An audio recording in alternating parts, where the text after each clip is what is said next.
the Granville Civic Auditorium. It's the Gold Key Adventure Society's 17th episode spectacular!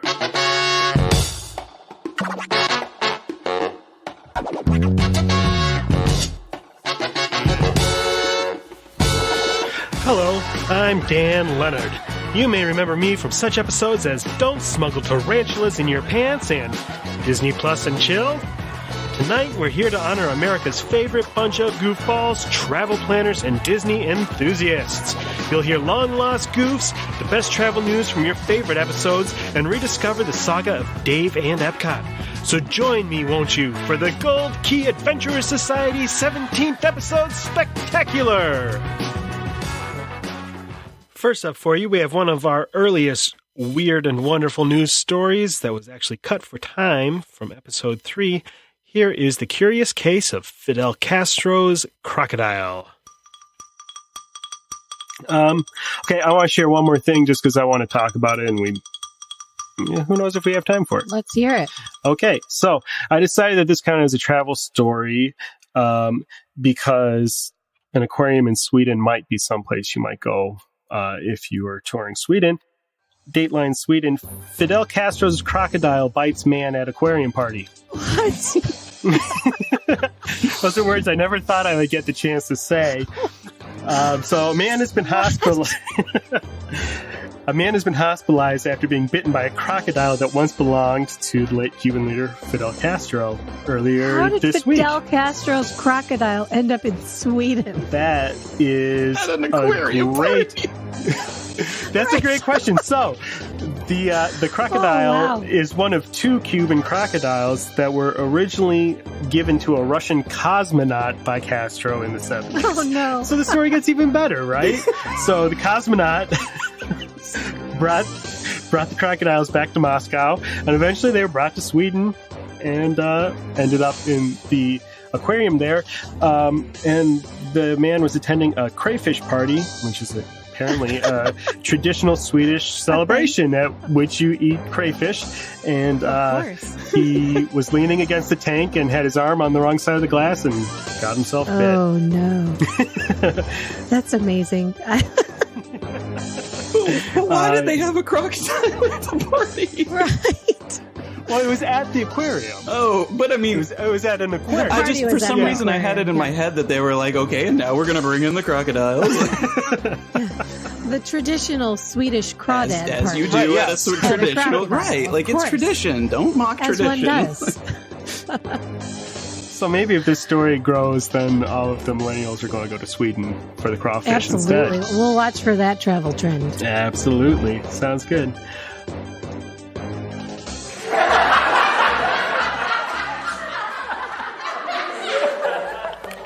It wasn't long before I knew that I wanted to develop the backstory of the Gold Key Adventure Society as a group of real-life explorers who are off doing interesting things around the world. And a big part of developing that story was finding out about the characters of your intrepid hosts. So, here are a couple of clips of Heather, Jess, Jeff, and Dave and myself introducing our explorer personas for you. I think that we should introduce ourselves as explorers. So, Jess, if you were an explorer in maybe a comic book or a old-timey movie or something, what's your personal explorer style like? Well, I'd like to consider myself an indoor kid, so that'll preface how explorative I can be. I would say that probably my explorer style would be close to Ethan Hawke in the film The Explorers from 1985. Wow. Classic. So basically an indoor kid that would end up in space completely by accident, really? Mm-hmm, mm-hmm. So exploring without really knowing what I'm doing.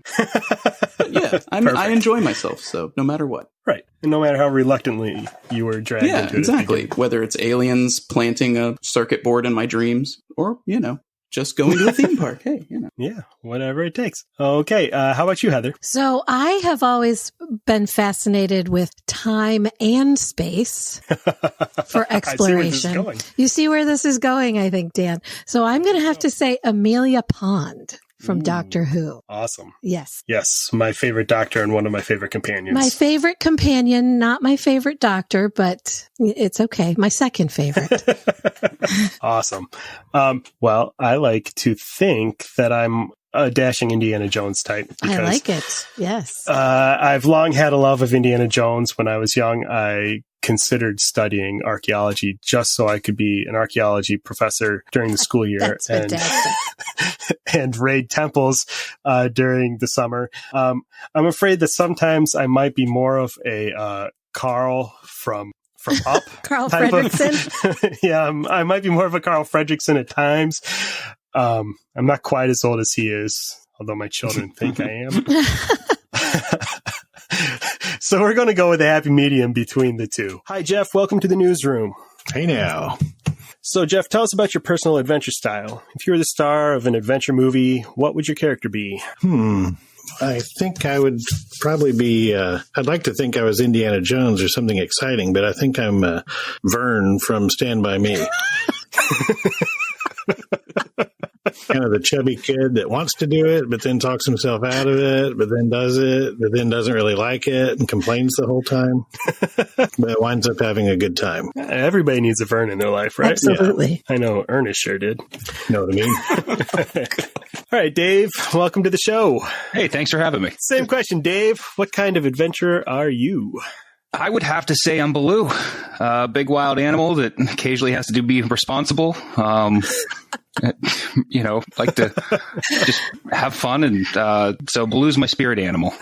Perfect. I like it. Okay, let's have another recurring segment of our show that popped up pretty early and soon became a regular feature was the weird and wonderful vacation rental properties or Airbnbs, hotels that we kept on seeing show up in the news stories. So here, enjoy some of the best of the weirdest of the hotels that we've found the last few months. This summer was the first time ever that you could rent the Oscar Mayer Wienermobile on Airbnb.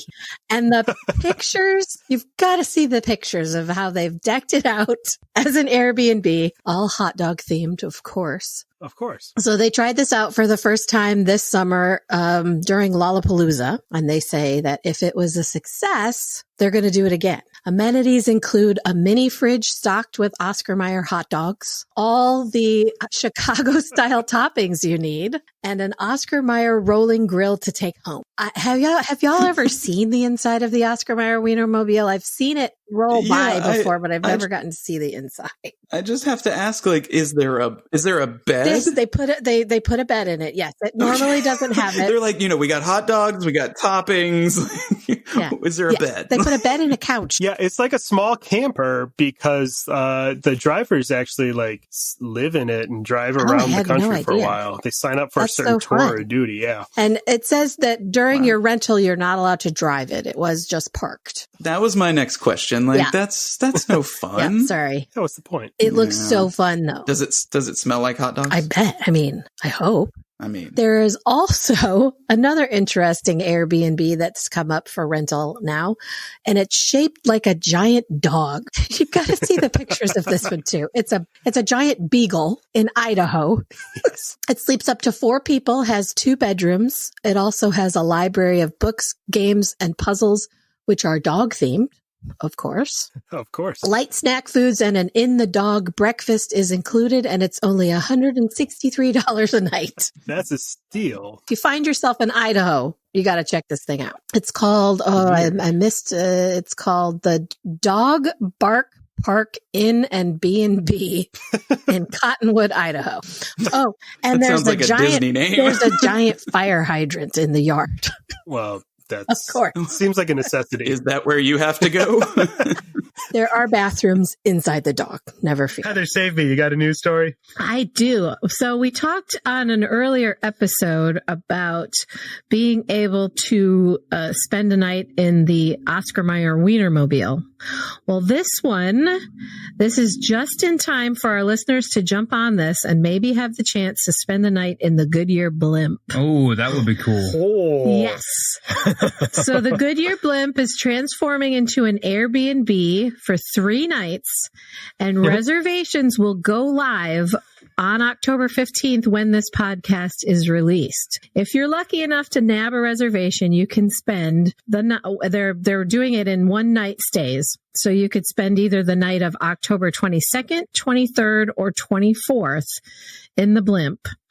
And it's going to be stationed at a hangar in Ohio before it takes off to cover the Michigan. Who are they playing that week? Michigan Notre Dame game in Ann Arbor. So after it does its little stint as an Airbnb, it's going to take off and fly over the big house for the Michigan Notre Dame game. Reservations are only going to be $150 a night plus tax. And that fee includes access to the blimp, including the overnight accommodations for 2 people. And then it says room for 4 friends during the day. So where it's going to be stationed is going to be near a lakefront camping spot. So you'll be able to sleep in the blimp, but you'll also have a grill, a fire pit. It says they'll have tailgating essentials like cornhole. And then the people who nab those reservations will also get tickets to the Michigan Notre Dame game that week. So $150 gets you all of that. All of that stuff. Yes. That's for one night. Right? But then this one, and it's actually not through Airbnb, but it's the same kind of limited edition, super cool hotel room. You can spend the night in a real life version of the Addams Family Mansion this Halloween. Yes, I saw that one too. Yeah. Yeah. From booking.com. I found this on travelandleisure.com. It says, located in a 19th century townhouse in Brooklyn's historic Cobble Hill neighborhood, this spooky manor will feature plenty of nods to each individual member of the Addams family. Play with weird machines in Pugsley's room. Watch out for Wednesday's beheaded doll in the living room. Be careful watering Morticia's carnivorous plants, or even pull Lurch's famous U-Rang bell to set the mood. And you might even see an appearance from Thing. There's pictures in this article. It looks amazing. Wednesday, it sleeps up to 4 guests with a king-size bed, a queen-size bed, and 1 twin bed. There's a picture of Wednesday's room, and there's a tiny little electric chair with a doll sitting in it, and a Ouija board set out in the middle of the floor for seances. Pugsley's room has a giant metal bomb suspended over the bed. So if you are creepy and kooky and just a little ooky, this would be right up your alley, I think. All right, I have the latest installment in our newest feature for the news segment here. I've got a pair of weird hotels for you guys. The first one it's going to be opening next year, and it is a giant basket hotel. A basket? Yes, a woven... So there used to be this company, the Longaberger Basket Company. Yeah. It's in Ohio. That building is in about Schmidt. Yes, sure. And if you say so. Take your word for it. It's a giant basket. Yes, it's literally a giant basket with 2 handles up top. It's like a big picnic basket. It's located in Newark, Ohio. Well, Longaberger Basket Company is no more. They abandoned the building in 2016, and now somebody's turning it into a 150-room hotel. So That's it was cool. A basket factory shaped like a basket. Mm-hmm. Well, this was the headquarters for the company, but yes, it looks like a wicker basket with handles up there, and now it's going to be a hotel. Weird. It already has a fitness center, auditorium, and a restaurant, as well as a pond out front. A pond in front of the basket. So you can have a picnic next to the pond. I'm excited. Keep your basket behind you. I'm excited. Yes. I can finally live my dream of sleeping like an abandoned kitten. Like, that's going to be like... There you go. Yeah, cool. That was one of my weird roadside attractions on my list last time we went on one of those epic trips. I've never heard of this thing. I've been wanting to sleep in a basket, so road trip. Let's do it. 150 rooms. It's not that far from the world's largest washboard. No word yet on the price, but it opens next year. All right. And then the other one is you can hop on Airbnb right now and stay the night in a giant potato just outside of downtown Boise, Idaho. An Idaho woman has turned a 6-ton potato into an Airbnb complete with a hot tub. And I don't know what else to say other than it is definitely a potato, and the inside is the inside of a potato. They just need the amusement park next door. Yes, I can wear my Potato Land shirt. Guys, I hate to break it to you. I've heard of this place, and there have been a lot of complaints that they use too much starch in the sheets. Oh, Thank you. waka, waka. Thank you. Dad joke for the day provided by. It's located on 400 acres of farmland, accommodate 2 guests, and includes air conditioning and a nearby silo that houses the bathroom, fireplace, and hot tub. A nearby silo, you have to leave the potato to go to the bathroom?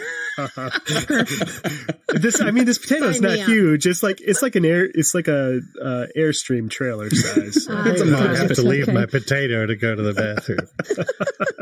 I always feel like there are eyes on me. That's 2. Wow. We'll be back with some more weird and wonderful hotels in a little bit, but first, a look at Dave's strange animosity towards Epcot. So I'll throw another unpopular opinion, and I caught some flack for this before, but on a limited vacation to Walt Disney World, I believe you could skip Epcot. I think there is, if you're there for 3, maybe 4 days, and I don't see the appeal, especially with kids, to take the time to go to Epcot. There's just not enough, especially now with all the construction and everything being torn apart. While Winnie the Pooh is back, I just don't know that is enough to, if I'm only going to be in town for 4 days, I'd rather spend a day and a half at Animal Kingdom and a day and a half at Magic Kingdom. I skip Animal Kingdom. Well, we just discussed what a great ride Test Track is. How can you skip that? You could spend, I guess, check in to get your AP, your coasters or your magnets, but that's it. That's why they're putting the pass holder magnets at Epcot, to get you there. My son would completely agree with you, Dave. He's requested that we never enter Epcot again. Why? Ever again? 1.5 things I want to ride, and the rest of the time I'm just watching you and Mom drink. So, but there's the KitKat stops. That's right. Right for teens. Yeah, that's why it loves the color of teddy bear on a stick. Yeah. If you time it right, you could walk in the park, hop on Spaceship Earth, hop back out, and get right back on the same bus and be off to the real parks. Why you gotta be like that about it? Fanboy nerds that are just rage quitting the internet right now. You can have an opinion, but you don't have to be vile about it. Come on, we're supposed to be civil. Maybe once Guardians of the Galaxy's open. During the next week's news segment, Dave had a prepared statement to clarify his position on the state of Epcot. But first, a retraction from Dave over at the editorial desk. Dave? Ladies and gentlemen, on the last podcast where I was on for talking about unpopular opinions, I may have made some people upset. Epcot is very valuable and important to some people, so I'd like to take a minute to apologize to those feelings I hurt, and I'm very sorry that your park is not as good as Blizzard Beach. We understand that right now, it's going through a transformation, and maybe someday we'll make Epcot great again. But right now, it's number 6 on Disney property. So I'm sorry that the truth hurts, but it will get better, because you only have upward to go from here. I think it's important that I step in right now and say that the preceding opinions are not those of the Gold Key Adventure Society, of this news station, nor of any of our sponsors. Having said that, thank you, Dave. Jess, give us some good... The next time Dave appeared on the show, it was in the form of a spiritual guru, sharing some deep philosophical wisdom on the current state of Epcot, in his opinion. All right, I'm going to set the scene again. We're walking through the World Showcase, and as we approach the blue-roofed pagoda at the front of the Japan Pavilion, a gentle breeze picks up, carrying the scent of cherry blossoms and a soft melody that isn't part of the normal background music of the area. Curious, we pass the koi ponds and head up the hill. As we reach the top, we see a figure in white seated beneath a sakura tree, contemplating the world and writing poetry. On closer inspection, it turns out to be Dave, ready to share his latest composition with us. beauty is gone. Epcot is a dumpster fire. Return to greatness. Is that a haiku? Yes. Oh,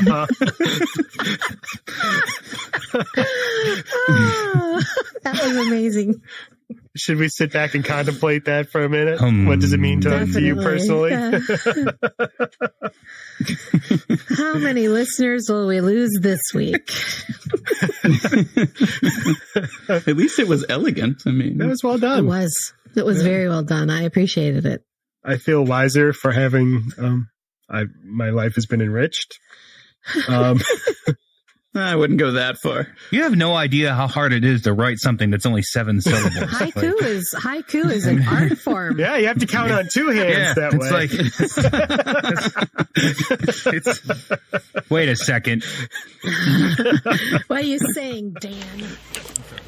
Fortunately, Dave's controversial stance didn't scare away any listeners, and our discussion about Epcot showed that he really loves the park. He just would like to see it return to its former glory. Little did we know that waiting around the corner was a feud with another Disney establishment, this time on the West Coast. We'll talk more about that a little bit later, but first, how about a couple more of our greatest hits news stories? First up, a rather peculiar pub that recently opened in London. This just in. So let me ask you guys a question. Have you ever wanted to go out to a pub for a beer, but thought, I just don't really want to put on pants? Well, I have great news. Every time I want to go out for a beer. I have great news for you. Next time you're in London, you can visit the Coach and Horses pub because according to Lonely Planet, they have become the first nudist pub in London. Hooray! It's a famous pub, I guess. It's over 170 years old. And they have recently been granted a nudist license by the city of London. Now, hold on a second. Wait a second. So that implies that there's other, maybe not pubs, but what in the middle of the city of London, there's other nudist establishments. Apparently, it's a thing in London. Yes, absolutely. No shirt, no shoes, no anything. No problem. No problem. Yeah. Do we want to brainstorm what some of those other establishments might be? Oh, that's a great idea. I've been to London a few times, and I have to say I haven't seen any nudist establishments, but... Then you weren't looking hard enough. Guess not. I can think of establishments that I don't want to have nudist capabilities. Such as? Like daycares. Very good, yeah. Fast food restaurants. There's too much grease involved. Apparently they've done stuff, quirky stuff like this before. They were proud for a long time to be home to London's rudest barman.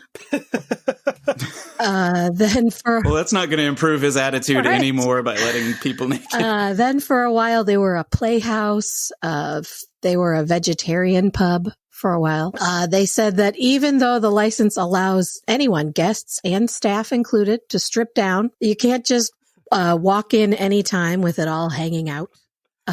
They said nudity must be prearranged and will only occur on special occasions with plenty of warning to all the other patrons. What constitutes a special occasion in this case? I have no idea. And do they have like a velvet rope section where they keep all the nude people? I have one more question. The house music, is it just a constant loop of yakety sax like Benny Hill? Oh, I hope so. They held their first nudist event in June and it was a great success. So keep that on the list for the next time you visit London. It's on the bucket list. And who can forget that one guy who decided he needed to try to smuggle a whole boatload of tarantulas past airport security? Well, this headline that I saw of someone trying to fool airport security was man caught attempting to smuggle dozens of tarantulas in his luggage. Oh, no. He told authorities that he's just passionate about insects. This is nuts. It was a Polish man who was arrested at an airport in French Guiana in late August this year after trying to smuggle, this is the part that's insane, nearly 100 tarantulas. Where do you even get that many tarantulas? I have no idea. He had 38 adult full-size tarantulas, and I mean, some of the species of tarantulas can get like the size of a dinner. Right? Yeah. He had about 50 adolescent spiders and then dozens and dozens of egg-filled cocoons.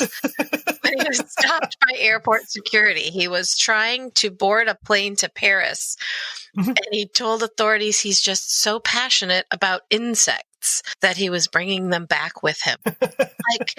And as weird as it sounds, apparently it is not technically against the law to transport live tarantulas on an air, which freaks me out. However, it is really heavily regulated.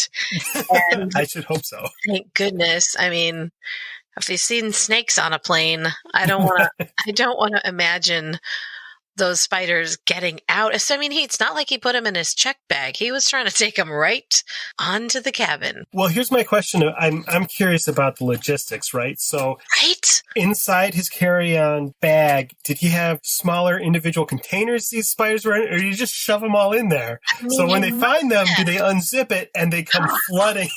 Can you imagine? I like to imagine that, yeah.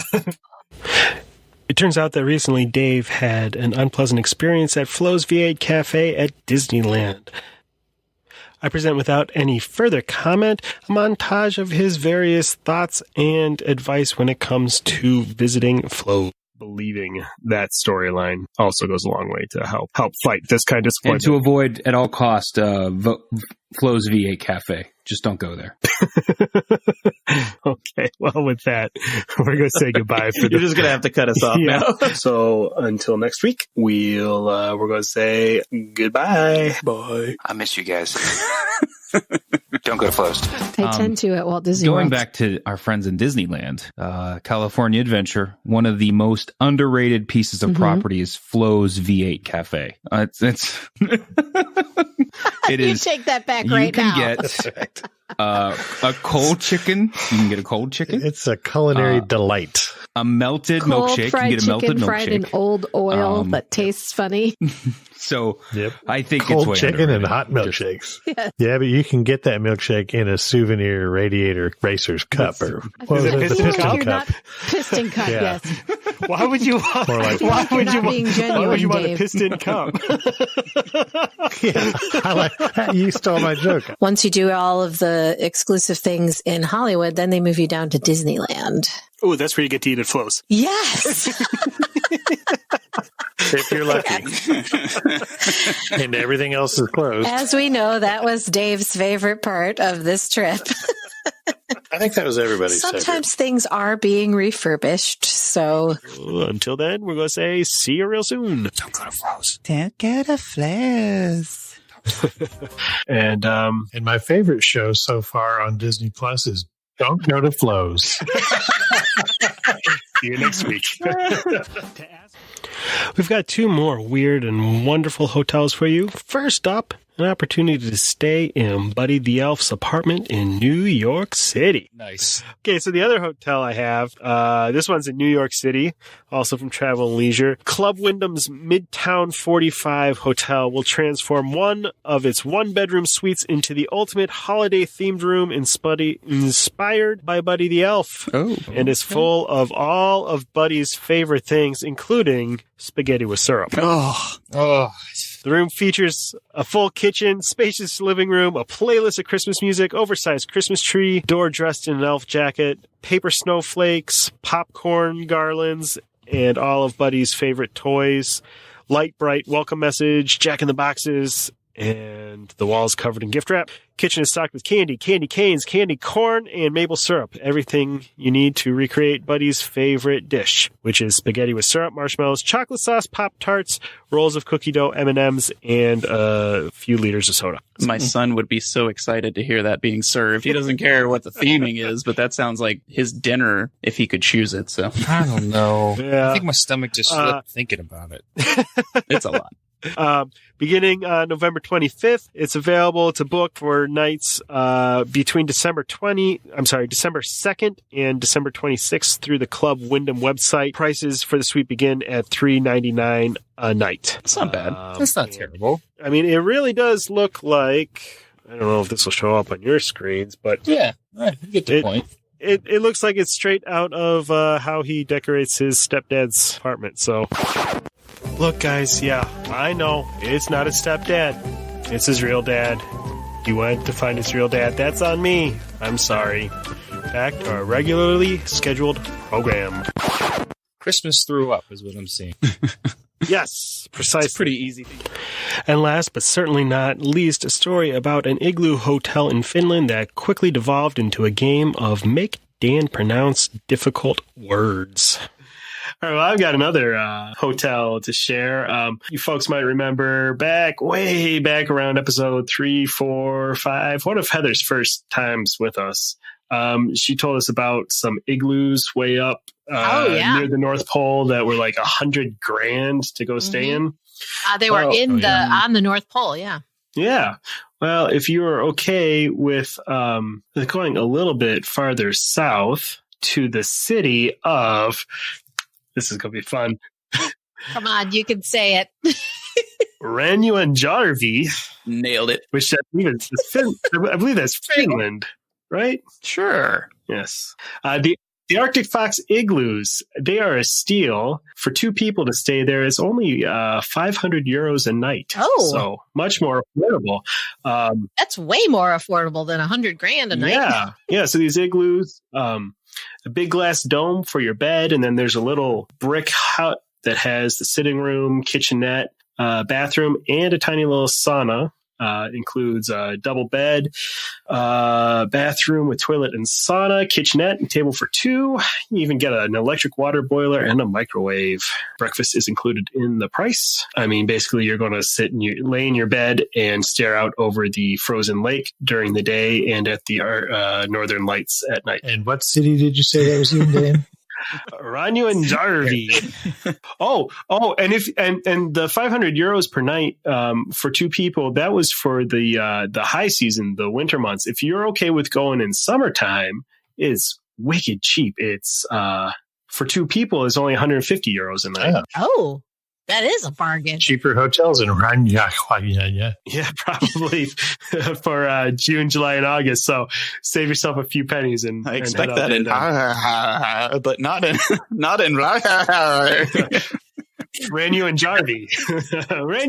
You can transfer prices there.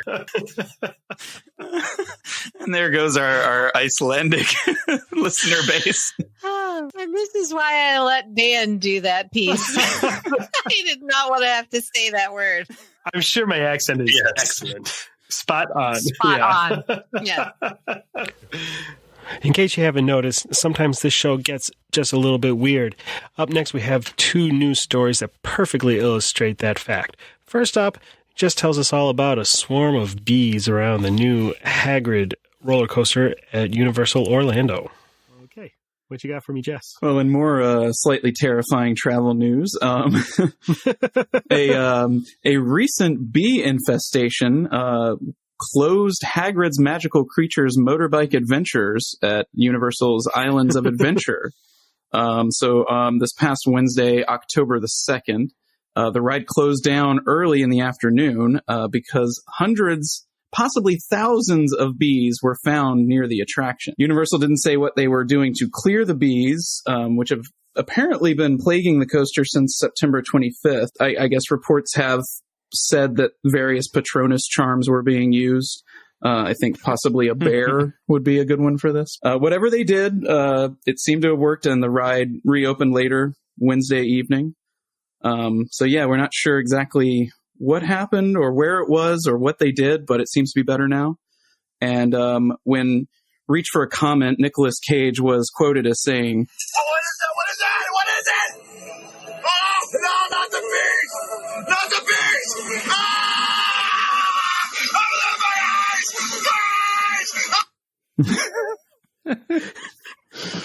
So,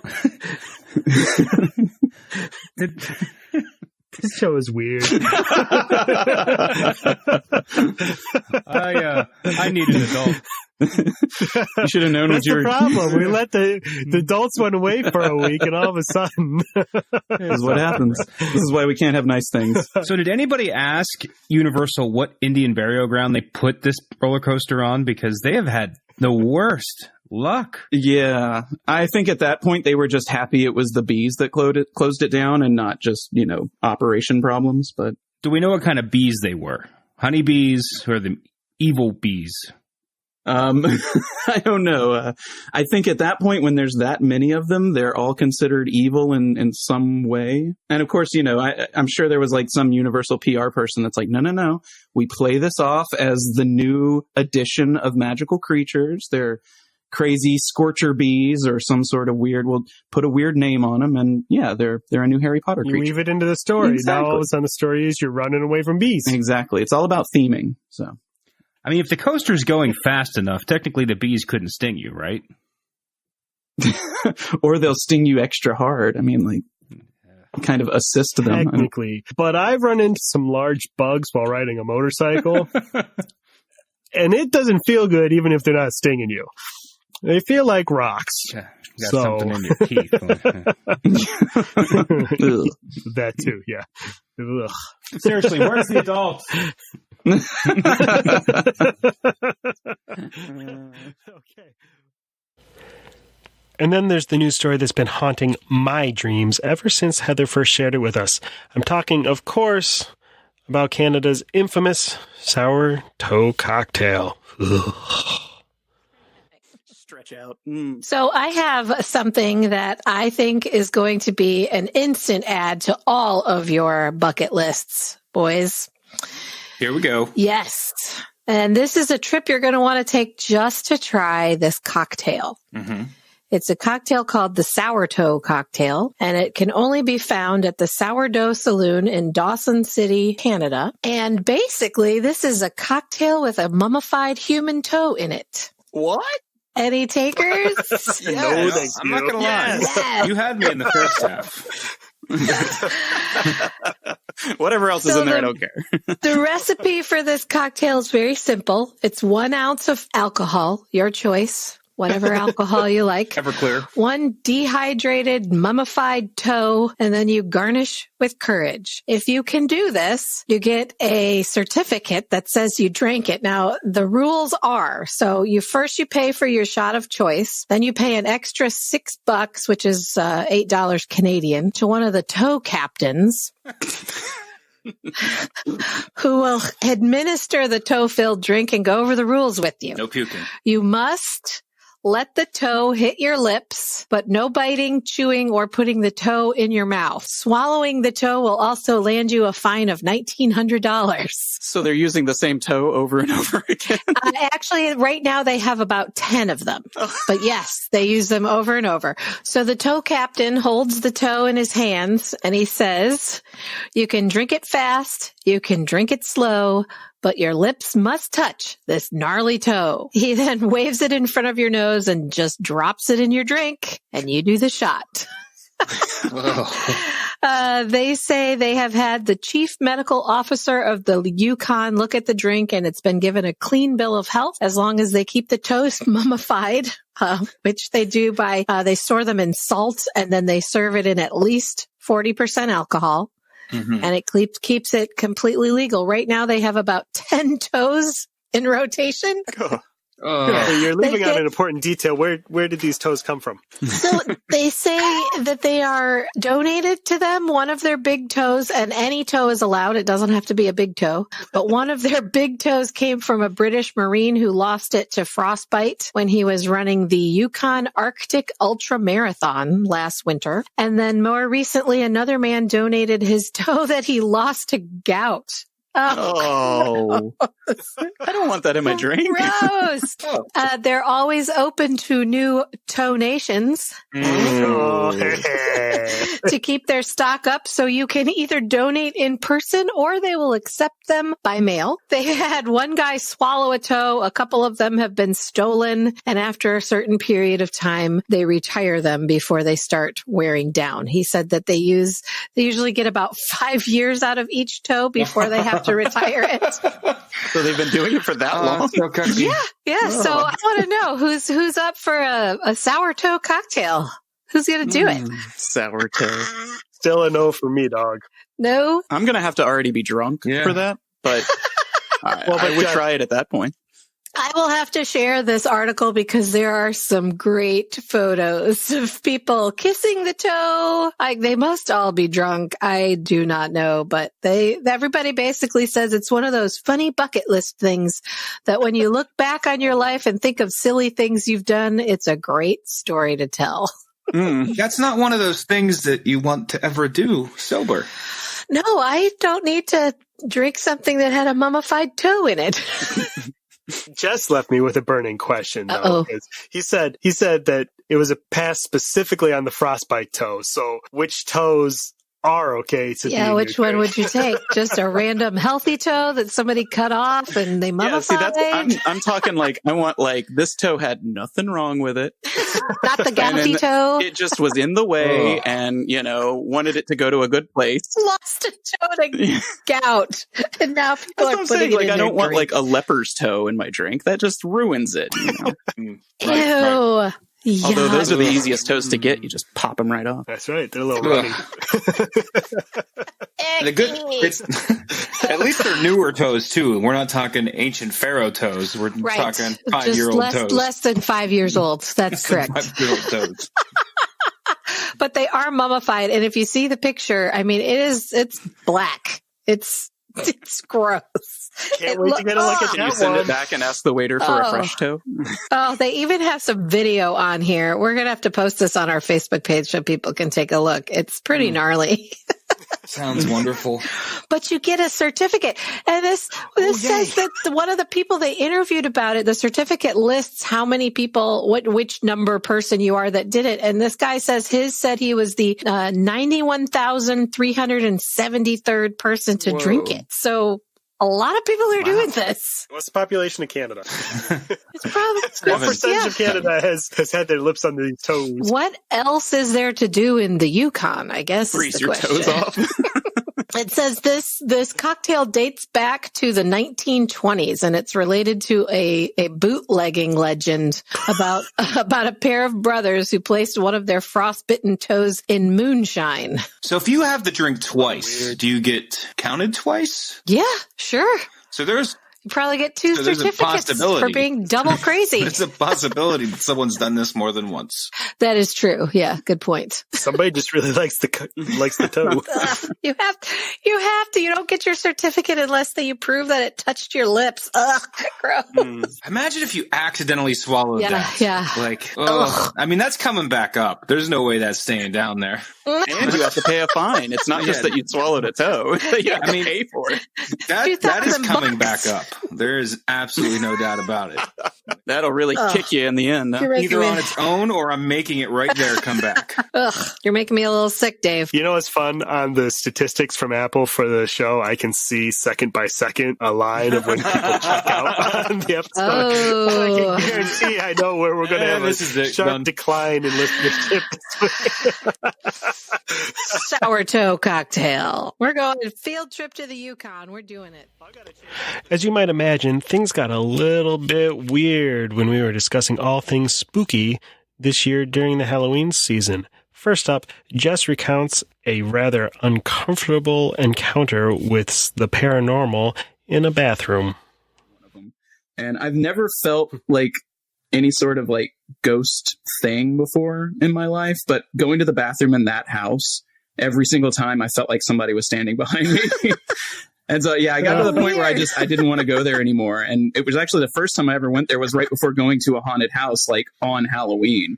and I was not in the mood for that. So yeah, it was weird. That sounds fun. Yeah. Are you normally in the mood for someone standing behind you while you go to the bathroom? I'm usually in the mood for spooky things, but not for assistance in the bathroom. No.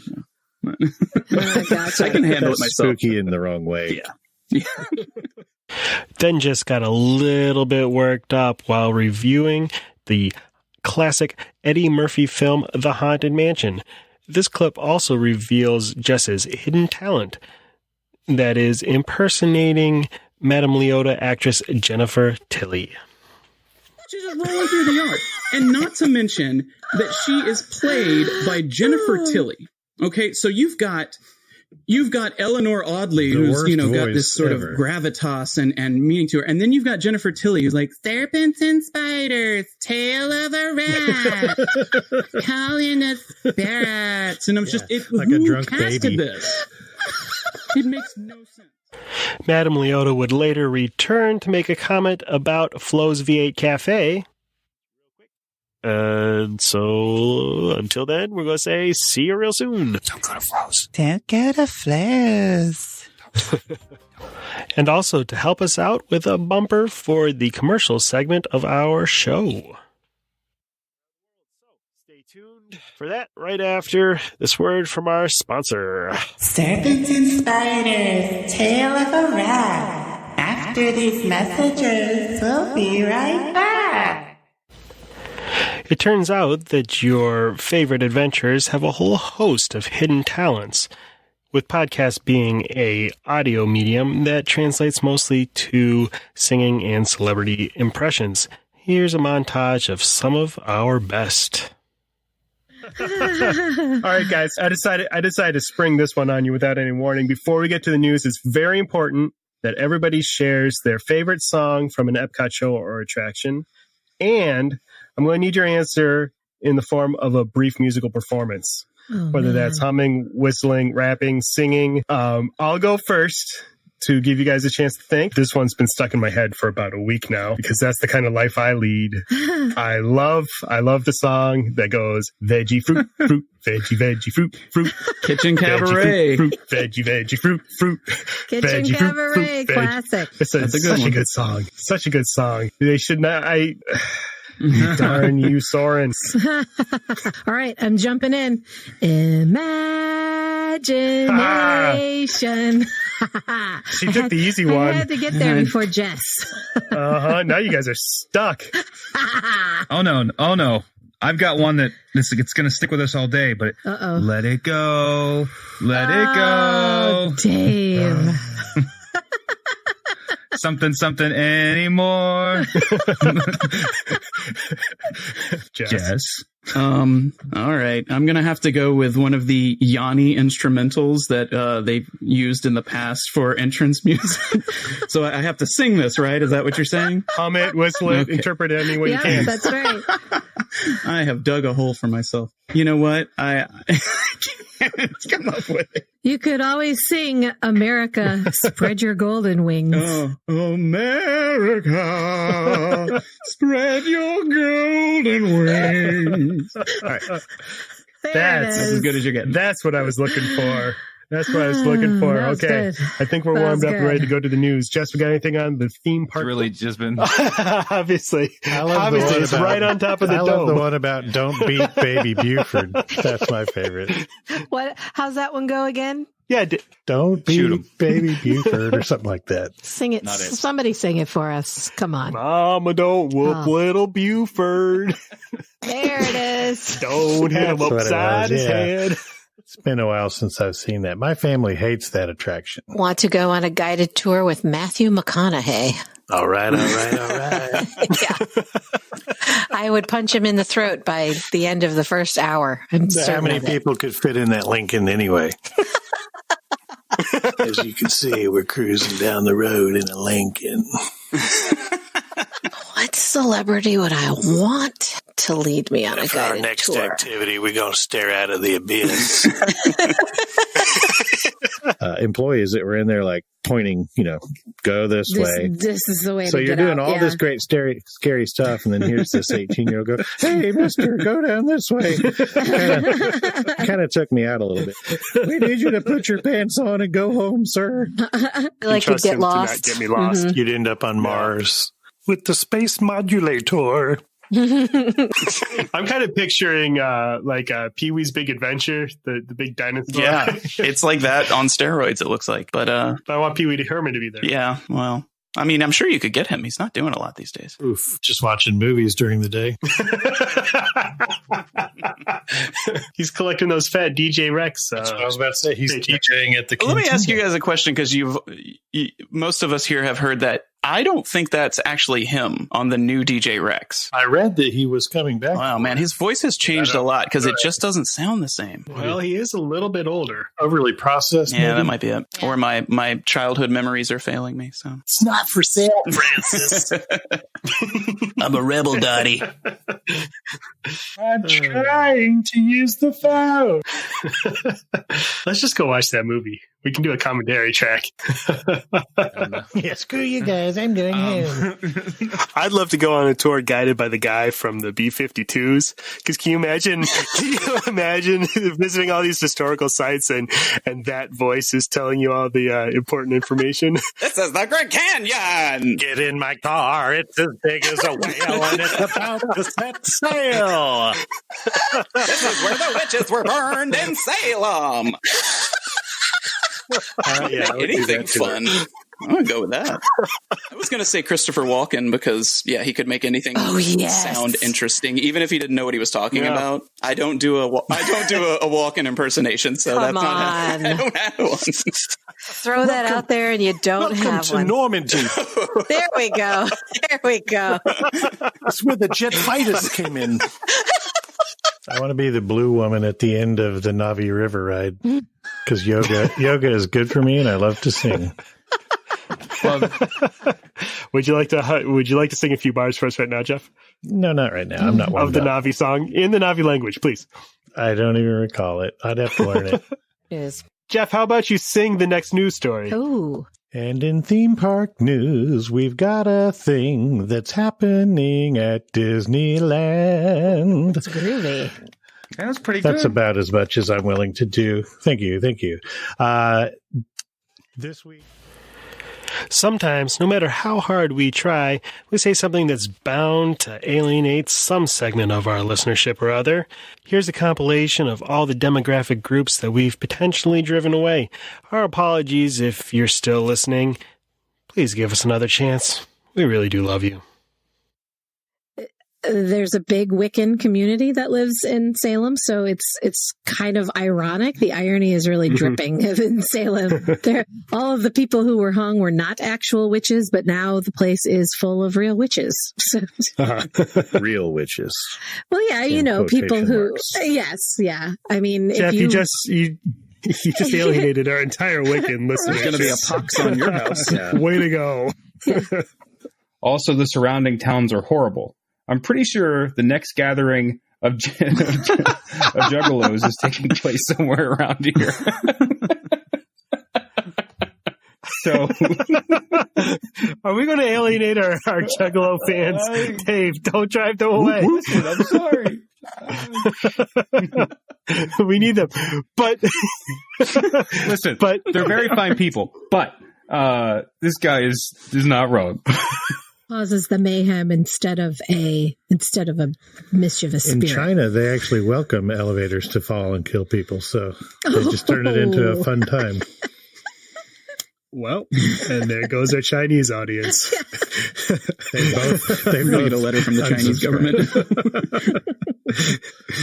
Oh, no. It's really cool. I mean, it makes the song go on forever. So if you don't love the song as much as I do, you might not make it all the way through because it's like 7 minutes or something. But I wash dishes to that song. Come on. I have done that too. I put on work. Jeff. Well, now we've alienated our entire female listenership. There are 2 people left. And there goes the other. Yes. It's just Jeff sitting in his room listening to himself on the podcast. That's it. So once you... Oh, well, I can't read, so I wasn't even aware those were books. Yeah. Well, you are from Alabama. Touche, or touchy, as I would say, being from Alabama. It's another week, and we've alienated another segment of our fan base. Check that off I've got the bad list. news, guys. Alabama's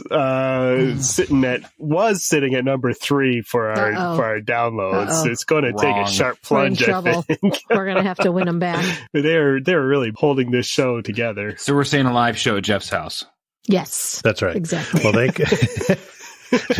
they could listen to this podcast instead of reading.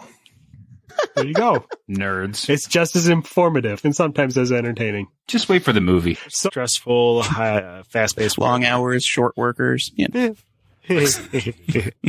Bring it at me, elves. Come on. We've alienated yet another segment of our audience. This is why nobody likes us.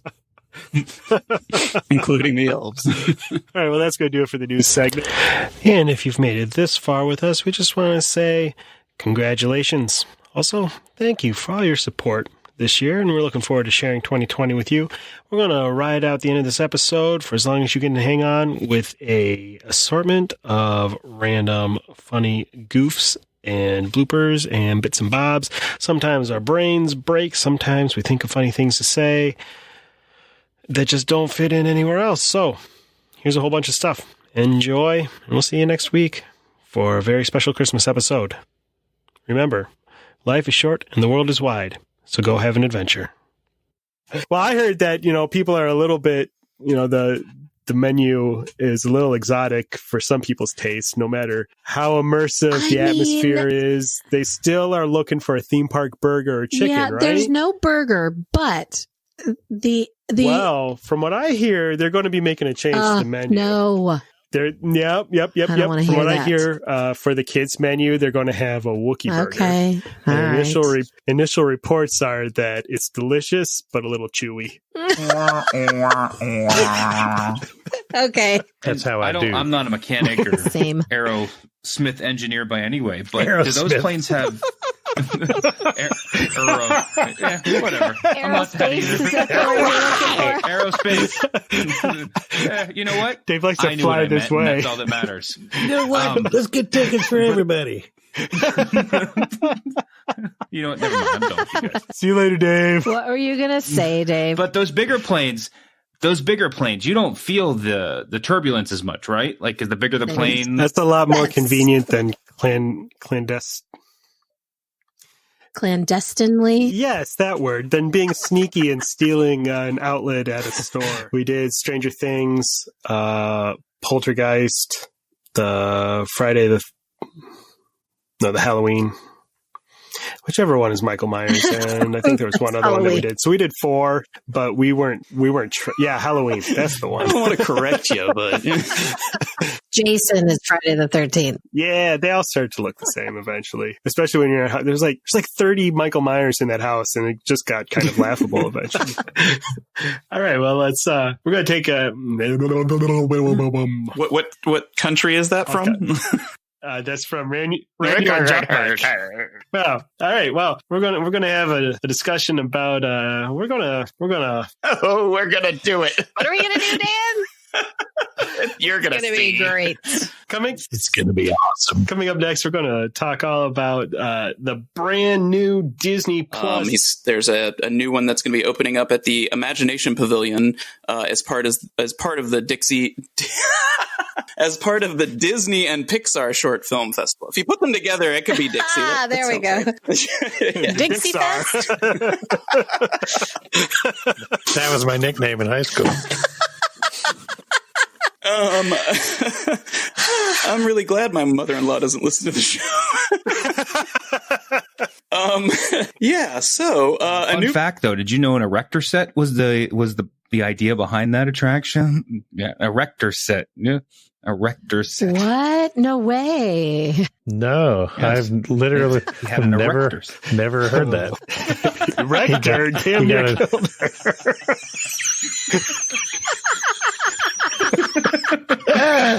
Zing. We had a similar thing happen when the last time we were at Notre Dame in Paris. There was a guy you could pay. It was much more than 65 cents. I think it was like €5. And he would spread birdseed all over you, get the pigeons to land on you, and then take a photo. Was it extra if they poop on your head? Yes, that's an extra euro. Mm-hmm. That's a value added. Right. That's the French conditioner. My question is, who is traveling all the way to Paris to look on? like the lady from Home Alone 2? Heather Strait. Actually, probably my Apparently. son. For 5 minutes. 10, 20 minutes. Plus, it drops you right in peso bill once it's done, so you can Pecos watch shows. bills, Good yeah. stuff to eat. Mm-hmm. Peso Bill is my favorite. I said. All right, we were talking about Epcot. Uh-oh. Do we have to? I gotta bring up another overrated Epcot. Because you gotta be on that broom, but that broom's not moving you the way they do in the movies. So I don't know if that's a game for me, but And it looks like it's insanely hard to run with that thing in between your legs. That's Oh yeah, it's like more of a penguin. so let me tell you, it sure is. And that's where we took To the a turn. outside, but then in the ride itself, it's you are introduced to what is his name? Henry Mystic, Henry Mystic, yes, Lord Mystic, who is a member of SEA. Society of Explorers and Adventurers. Yes. And his trusty sidekick monkey. I can't remember his name. His monkey is where is it? I jotted it down somewhere. I was just looking at the book, and of course it's Dr. Phineas McPoopslinger. probably. That sounds right. We'll go with that. Albert. His name Albert. is Albert. Of course it is. What else would it be? So I've got one last topic for the lightning round, and this one might be pretty heated, so try to keep it civil, guys. But Erin says that the Muppets don't belong in the Disney parks. Furthermore, she hates the Muppets and presumably also Puppies, Ice Cream, and Sunshine. She actually also hates Tom Hanks. Tom Hanks is both Walt Disney and Mr. Rogers. There's no way you can hate that man. And he is a national treasure. That's right. Aaron is incorrect. I love the Muppets. They were purchased by Disney fair and square, so they belong there as much as Guardians of the Galaxy or Star Wars or anything else. People may not like the Muppets that much, but they belong there. People with cold black hearts. Well, they just got kicked out of Magic Kingdom now too. So there really is nowhere to That's see right. the Muppets in. Hate that. Is the show still open in Hollywood Studios? yes. Still at Hollywood Studios. Yeah. They've downplayed the areas But to that's make it it. a little less Muppety. Just like that. But yeah, can we think of any other characters that have been in the parks through the years that belong there less than the Muppets do? Power Rangers. I've got one. Oh, Power Rangers. What about Power Rangers? What about Ace Ventura, Pet Detective? Ooh, yeah. Oh, He yes. had a I show forgot there. he was in Hollywood Studios. Yeah. Ninja Turtles. Ninja Turtles. That was a good show, though. I got it. Dick Tracy. Oh. Oh, I kind of want to. I wish I could see what they wanted to do there. I love that movie, but that show was really bad. Never saw that either. Yeah, that didn't last long, I don't think. Barbie had a show in Epcot, I believe. It was I've Epcot. seen a Yeah. video about that, yeah. I think she had more than one show. She was there for a long Yeah. time. Look Had up no on idea. YouTube. She hosted like a 30-minute TV special about the parks. It's really weird. Yeah. It's really weird. So the bottom line is that one, Aaron scores negative 500,000 points, and everybody else scores That's correct. a She million was just points. wrong. Aaron, boo. Must be the mountain air. Don't go too close. To ask a question or share your travel story, you can reach us by smoke signal, carrier pigeon, or send an email to goldkeyadventurers@gmail.com. And make sure you follow the Gold Key Adventure Society on Facebook and Instagram. A huge thanks to our sponsor, Key to the World Travel. For all your travel planning needs, visit www.keytotheworldtravel.com for a free quote and help planning the trip of a lifetime. Tell them the Gold Key Adventurers sent you. That's www.keytotheworldtravel.com. Key to the World Travel, your key to a magical vacation.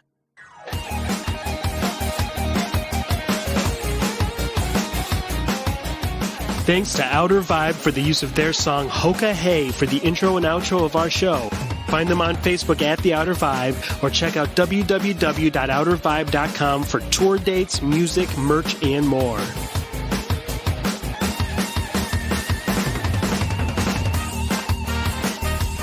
We'll see you next week for another meeting of the Gold Key Adventure Society. And until then, remember, life is short and the world is wide. So go have an adventure.